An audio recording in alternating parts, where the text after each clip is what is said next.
사사건건 플러스 최진봉 교수 자리하고 계시고요. 백성문 변호사 자리했습니다. 어서 오십시오. 네, 안녕하세요. 자, 먼저 오늘 첫 번째 주제 보겠습니다.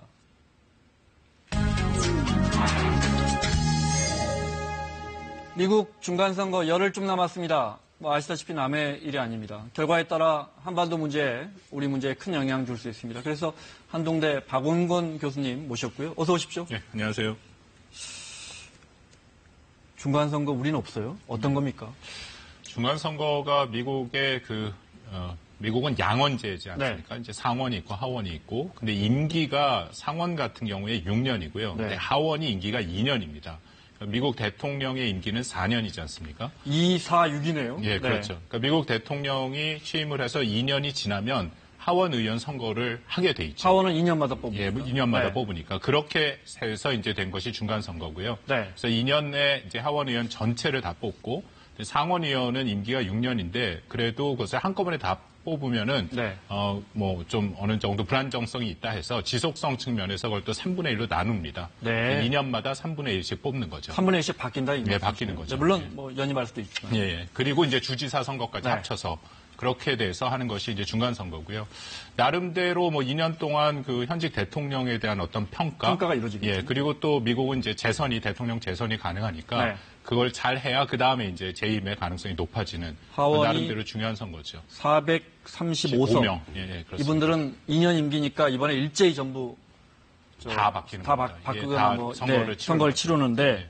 하원은 100명인데 그중에 3분의 1 정도만 2년씩 바꿔나가니까 3분의 1 정도만 이번에 출사표 던지고 그렇죠. 이렇게 되겠군요. 35명이 이번에 선거를 치릅니다. 그렇군요. 나머지 35석이죠. 예, 65명의 상원 의원들은 이번 선거와 상관없고요. 상원은 예. 거기까지는 알겠습니다. 네. 상원과 하원은 어떤 일을 합니까? 이게 한국은 단원제이기 때문에 네. 양원제가 아니라서 우리가 조금 익숙치 않습니다만 기본적으로 상원과 하원 둘 다 법안의 발의가 가능합니다. 네. 한국 국회랑 비슷하고요. 다만 이제 하원에서는 예산안과 관련된 예산 인상안, 그러니까 예산안과 관련된 것은 하원에서만 발의를 할 수 있습니다. 물론 그것이 이제 상원을 통과해야 되긴 하지만 발의는 네. 하원에서 가능한 거고요. 또 하원에서 할 수 있는 건 탄핵 소추권, 또 탄핵을 발의할 수가 있습니다. 그래서 상원에서 못하는 거고요. 근데 또 탄핵을 발의해도 결국은 상원의 동의가 있어야 최종적까지 이제 결정이 나는 거고요. 네. 그것이 이제 하원의 특징이고 상원 같은 경우에는 조약을 인준할 수 있습니다. 그러니까 조약을 반드시 대통령이 이제 이러이러한 나라나 이게 한국이랑도 관련이 있죠. 나중에 미국과 북한 사이에 평화 협정을 맺는다 하면은 네. 미국 상원의 인준을 네. 반드시 받아야 되는 거고요. 네. 또 하나 이제 상원의 핵심적인 것은 대통령이 임명하는 고위 공무원들 또 대사들에 대한 임명 제청권이 있습니다. 그러니까 제청권이라기보다 사실상 상원에서 동의를 하지 않으면 임명하지 못하도록 돼 있습니다. 네. 그것도 이제 한국이랑 좀 차이죠. 알겠습니다. 큰 틀에서 보면 외교, 안보, 네. 국가 간의 조약 이런 건 상원에서 하고 물론 법은 다 상하원이 다 만들 수 있지만 그 상원 의원들은 6년씩 하고 하원 의원들은 2년마다 바꾸고. 알겠습니다. 그게 이제 시작된 게 네. 미국이 처음 만들 때 이제 이른바 건국의 아버지들이라 해서 했는데 이것이 일종의 엘리트 정치입니다. 상원 하원으로 나누는 것을. 왜냐하면 그 당시에 건국의 아버지들 미국의 초기에 사람들의 생각은 대중들이 우매하다라는 생각을 하고 있었거든요. 네. 그래서 그래서 상원이라는 것을 만들어서 나름대로 엘리트층들이 아주 중요한 조약이나 지금 말씀하신 국가의 정책 방향을 이끌어가는 것은 그런 엘리트층에 의해서 결정이 되고 이제 하원은 조금 더 주의 여러 가지 일들을 좀 대표하는 그런 하원은 민의의 반영이고. 그렇죠. 네, 알겠습니다. 기사 보면요, 백 변호사님. 네. 하원 통과했지만 이제 상원 통과를 기다리고 있다. 네. 이렇게 되는 거예요, 그럼? 앞서 잠깐 설명해 주셨죠. 네, 지금 말씀하셨던 대로 그런 프로세스를 거치고 이제 상하원이 따로 하는 것들이 몇 가지 정해져 있는데 지금 예를 들어서 탄핵 같은 경우는 탄핵 소추를 발의하는 거는 이제 하원에서 하고 발의가 돼서 이제 심사는 이제 상원에서 해야 되니까 그건 좀 분리가 되어 있는 거고요. 그리고 제일 저는 이제 우리나라하고 차이점이 이제 연방 정부에서 일하는 고위 공무원들이나 재판관들이나 그 임명권을 이제 상원에서 갖고 있어서 우리나라는 이제 예를 들어서 장관들 할 때 청문회 하잖아요. 청문회 끝나고 청문 보고서 불책될 때도 대통령이 임명하죠. 근데 미국은 아닙니다. 미국은 여기서 통과가 안 되면 그냥 철회를 해야 돼요. 총리처럼요. 네, 그러니까 확실히 우리나라보다는 미국의 이제 어찌 보면 입법기관의 권한이 조금 더 강하다고 봐야 될 것 같네요. 알겠습니다. 네. 자, 중간선거 앞두고 미국 허리우드 배우들이나 가수들도 잇따라 지지 입장 밝히고 있는데요. 그거 잠깐 보겠습니다. 최근에 아메리칸 뮤직 어워드 사관왕에 오른 미국 테일러 스위프트라는 인기 가수의 수상 소감 들어보겠습니다. That this award and every single award given out tonight were voted on by the people, and you know what else is voted on by the people? 테일러 스위프트는 유명한 민주당 It's the 지지자로 midterm elections on November 6th. Get out and vote. I love you guys. 네, 보시는 것처럼 뭐 선거이라고 아주 내놓고 이야기하고요. 반면에 공화당 열혈 지지자로 네, 다음 볼까요? 반면에 공화당 열혈 지지자로 알려진 랩 가수 카니에 웨스트는 트럼프 대통령이 애용하는 미국을 다시 위대하게라고 적힌 모자를 쓰고 네, 정치 풍자쇼에 출연하기도 했습니다. So many times I talk to like a white person about this and they say, how could you like Trump? He's racist. If someone inspires me and I connect with them, I don't have to believe in all their policies.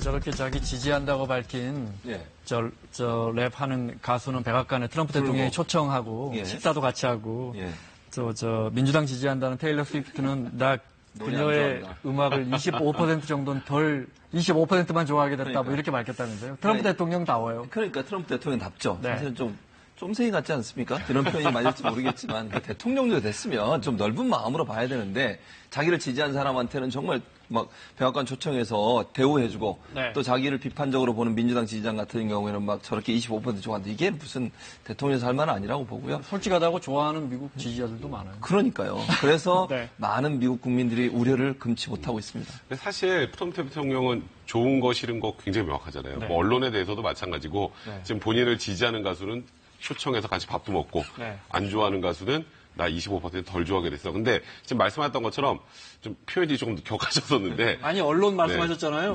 아시잖아요. 기자회견 할 때 CNN 이런 기자가 손들면 야단치죠. 당신 가짜뉴스 언론사야. 하고 폭스뉴스 지명하잖아요. 근데 그게 이제 전형적인 어찌 보면 이 트럼프 대통령의 스타일이라고 봐야 될 것 같고요. 저는 좋은 측면에서 보면 그냥 자신의 감정을 솔직하게 드러내는 것. 저는 그런 면에서 어쨌건 지금 미국에서 대통령이고 지금 지지율도 계속 오르고 있지 않습니까? 그래도 이런 게 또 매력이라고 보시는 분들도 좀 있는 것 같아요. 카니엘 웨스트를 그 백악관 그 집무실에 초청을 했지 않습니까? 그 유튜브에 영상이 있는데 한번 지금 이 화면인 것 같은데요? 백악관에 온 것 같은데요? 저희 백악관의 그 오피스에 있었습니다. 거기에 이제 있었는데 굉장히 그 일종의 에피소드가 발생을 했습니다. 카니엘 웨스트가 래퍼 아닙니까? 래퍼인데 랩을 하듯이 10분 동안 굉장히 다양한 사회적인 주제를 쭉 얘기를 한 거예요. 근데 그것이 무슨 어떤 앞뒤에 맥락이 없는 두서없이 쭉 얘기를 했고 그때 그걸 바라보는 트럼프 대통령의 표정이 굉장히 좀 이렇게 당황스러운 표정을 연출했거든요. 그리고 나서 미국의 언론들이 뭐 어리둥절한 뭐 백악관의 오후 뭐 그러면서 또 굉장히 비판을 또 한 그런. 언론들은 뭐 대부분 트럼프 대통령에게 매우 시니컬하다, 비판적이죠. 그렇지만 지지율은 좀처럼 떨어지지 않고 최근에 오르고 있습니다. 자, 중간선거 이야기하고 있습니다. 미국에. 트럼프 대통령 또 오바마 전 대통령 뭐 적극적으로 선거전에 나서고 있는데요. 화면 보겠습니다. New unemployment claims recently hit a 49-year low. You know what that means? Simple. That means people are working. They're working. 반면 오바마 전 대통령은 미국 경제는 자신의 임기 때부터 회복되기 시작했다고 이야기하는데요. I mention all this just so when you hear how great the economy is doing right now, let's just remember when this recovery started. 사실 우리는 전 현직 대통령이 선거에 개입할 수도 없고요. 그죠? 중립을 시켜요. 전직 대통령도 이런 모습을 본 적은 없어요. 전직 대통령들의 과거가 다 안 좋았기 때문에. 근데 미국은 이제 대통령이 직접 나서서 선거운동을 하잖아요. 지금 허용돼 있는 상황이고요. 그리고 연예인들 같은 경우도 그냥 공개적 석상에서 본인이 지지하는 사람들을 지지하기도 합니다. 그런 내용들을 보면, 그러니까 우리보다는 훨씬 더 공개적으로 자기가 어떤 정치적 성향을 갖고 있는지를 밝힐 수 있는 그런 구도인데, 지금 두 사람이 얘기하는 걸 들어보면 결국은 공이 누구 거냐 하는 부분이잖아요. 결국 경제 성장이라고 하는 부분이 트럼프 대통령 같은 경우에는 지난 2분기에 역대 최고치의 경제 성장률을 보였다고 주장을 하고 있고, 오바마 대통령 그거는 이미 본인이 집권할 때 2015년, 16년 사이 일자리도 마찬가지로 오바마는 주장하고 있어요. 무슨 말이냐면 트럼프 대통령 일자리 많이 늘었다고 얘기하잖아요. 오바마 대통령이 그 숫자만큼 2015년, 2016년도 일자리가 이미 있었다라고 얘기하면서 트럼프는 분노를 이용해서 국가를 더 혼란에 빠뜨리고 법무부 장관 FBI를 압박을 넣어가지고 본인의 부정적이고 잘못된 선거 행위를 감추려고 하고 있다. 이렇게 공격을 하고 있는 상황입니다. 네. 사실 이 보면 우리나라도 마찬가지로 전 세계 어느 나라 선거나 경제 문제, 먹고 사는 문제 제일 민감하잖아요. 네. 그래서 뭐 과거에 이제 클린턴이 문제는 경제야 바보야 이걸로 이제 히트를 쳤었는데, 네. 근데 지금 뭐 이렇게 전직 대통령이 나 때부터 시작된 거야. 지금 현직은 나 때문에 그런 거야라고 하지만 이제 국민들이 체감할 때는 일단 지금 괜찮으면 현직 대통령에게 좀 더 점수를 많이 줄 수 있지 않을까. 그러면 여당이 공화당한테 지금 이번 중간선거 좀 유리한 상황이 될 수 있나요? 지금 현재 추세가 조금씩 바뀌고 있습니다. 뭐 모든 선거가 그렇지만 미국 선거도 일종의 바람을 지금 타고 있어서 그래서 최근에 뭐 기억들 하시겠지만 대법관 캐노버 대법관의 그 인준 절차에서 나타난 것, 또 지금 대규모의 그 난민, 그 캐라반이라고 불리는 그 난민들이 지금 미국 쪽으로 올라오고 있지 않습니까? 네, 행렬을 벌이고 있죠. 그렇죠. 그런 것들이 미국 보수층의 지금 표심을 좀 자극을 하고 있어서 원래는 지금 기존의 그 여론조사에 보면은 이번에 뭐 민주당이 편하게 특히 하원에서는 이제 뭐 승리를 한다라고 얘기를 했었는데 지금 공화당이 많이 따라 붙었습니다. 물론 이 구조상 여전히 뭐 공화당이 승리를 하기는 지금은 다수당이 어디입니까? 다수당이 공화당이 상하원을 다 갖고 있고요. 그런데 지금 뭐 하원 같은 경우에는 지금 민주당이 많이 원래 이제 낙승을 하게 돼 있고 이제 민주당이 다시 다수당이 되는 거죠. 근데 공화당이 많이 따라가서 아주 신승이 될 가능성이 있다라는 것이 가장 최근의 결과고요. 상원은 여전히 공화당이 유리합니다. 왜냐하면 아까 말씀드린 것처럼 35석이 이번에 선거를 하는데 그중에 26석이죠. 이 원래 민주당의 그런 지금 그 상원의원들이 갖고 있는 그런 의석이거든요. 그래서 그것을 탈환하고 또 그만큼의 그러니까 수성을 하고 플러스를 해야 되는 게 민주당의 입장이기 때문에 아마 상원은 뭐 여유 있게 공화당이 다시 다수당을 차지할 가능성이 큽니다. 그러니까 지금 말씀하셨던 것처럼 어쨌건 뭐 지금 공화당과 민주당이 좀 예측 불허의 뭐 지금 상황이 됐다고 하셨는데, 그러니까 결과론적으로 봤을 때는 그래도 지금 따라오고 있는 이 트럼프 대통령의 지지율이 올라오는 것 때문에 공화당이 좀 더 이 전보다는 좀 유리한 결과가 나올 가능성이 많은 건가요? 그렇죠. 일단 죄송합니다. 중간선거에서 중간고사입니다. 예, 중간고사죠. 대통령 입장에서는 중간고사인데 중간선거에서 지난 그 미국의 그 선거 역사상 사실상 뭐 여당이 다시 승리한 것은 3번밖에 안 됩니다. 그게 이제 미국 시스템 자체가 이른바 이제 견제와 균형이라는 게 있기 때문에 대통령이 속한 당을 중간 선거에서는 지지를 안 하는 경향이 있습니다. 야당을 세워서 대통령을 좀 견제해라. 입법부가 행정부를 좀 견제하라. 이제 그런 의미거든요. 그럼에도 지금 뭐 많이 따라온 것은 사실이고요. 근데 현재까지는 그래도 공화당이 다시 하원에서 다수당을 차지하는 것은 좀 어렵지 않은가. 그렇게 판단을 하고 정리하면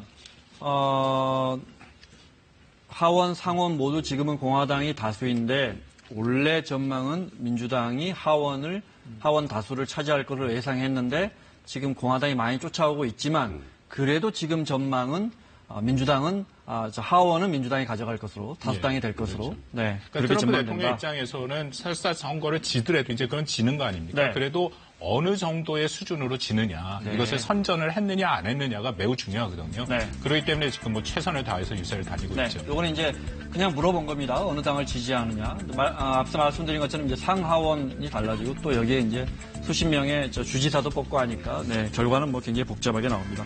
만약에 하원이 민주당 다수가 되면 우리로 따지면은 여소야대 아닙니까? 그죠? 그러면 우리처럼 이렇게 트럼프 대통령의 전국 운영이 어려워집니까? 어려워집니다. 일단 말씀드린 것처럼 하원이 예산권을 갖고 있기 때문에 이제 뭐 트럼프 대통령이 하려고 하는 여러 가지 또 국책 사업의 예산을 갖고 문제 제기를 할 수 있고요. 또 하나는 뭐 가능성은 낮지만 여전히 하원이 탄핵의 그런 그 권리를 갖고 있기 때문에 혹시라도 지금 뭐 여전히 진행되고 있는 트럼프 대통령의 탄핵 문제에 결정적인 증거가 나온다면은 다수당을 가진 민주당이 탄핵도 발의할 수도 있죠. 아, 그렇군요. 자, 미국의 중간선거 열흘쯤 남았는데 정확하게는 11일 남았습니다. 이 와중에 오바마 전 대통령 또 클린턴 전 대통령 이런 데 폭탄이 배달됐습니다. 화면 보겠습니다. 여기는 폭발물 소포 관련 속보를 전하던 미국 CNN 방송국에서 갑자기 비상벨이 울렸습니다.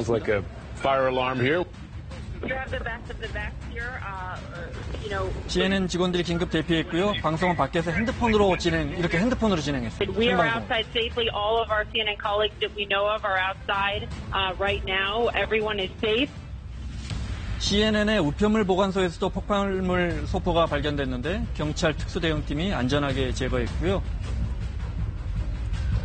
방금 저기는 뉴욕타임즈 같은데. Responding officers identified a device that appeared to be a live explosive device. 또 워싱턴 DC의 오바마 전 대통령 자택과 뉴욕의 클린턴 전 대선 후보 자택에도 비슷한 형태의 폭발물이 배달됐어요.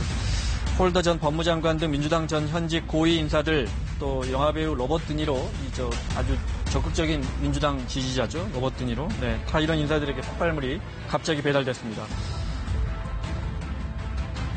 이런 일련의 사건에 대해서 트럼프 대통령은 주류 언론의 책임이 크다 이렇게 밝혔는데요.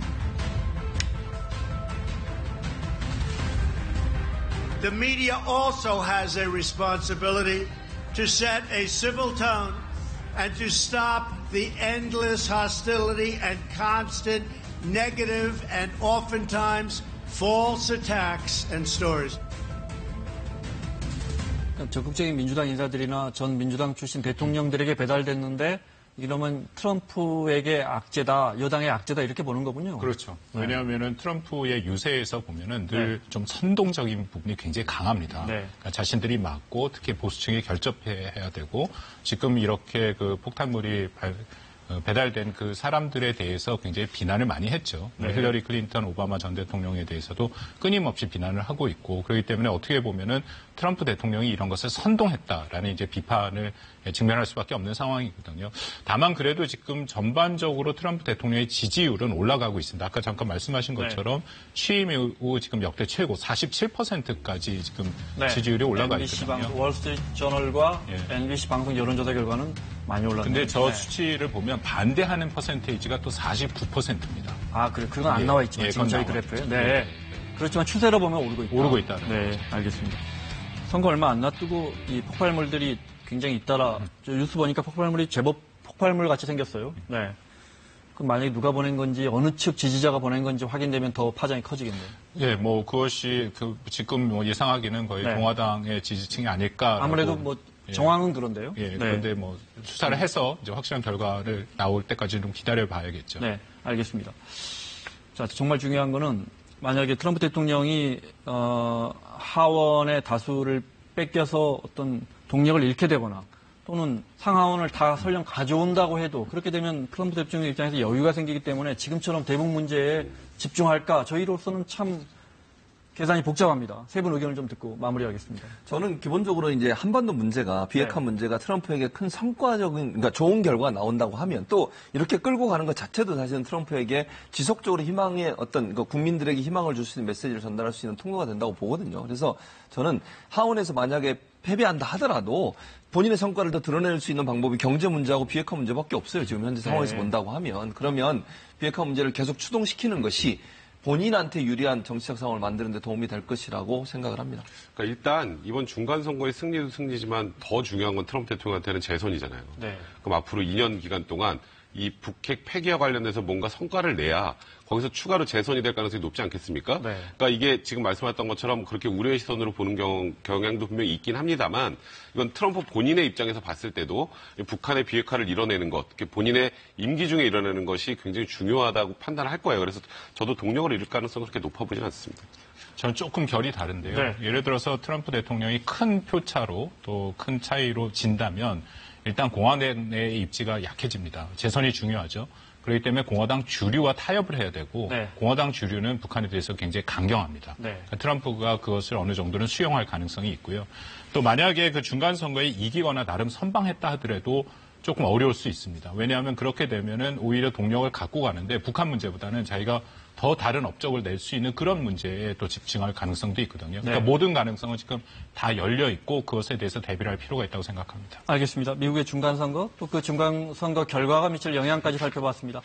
박원곤 교수님 여기서 보내드리고요. 고맙습니다.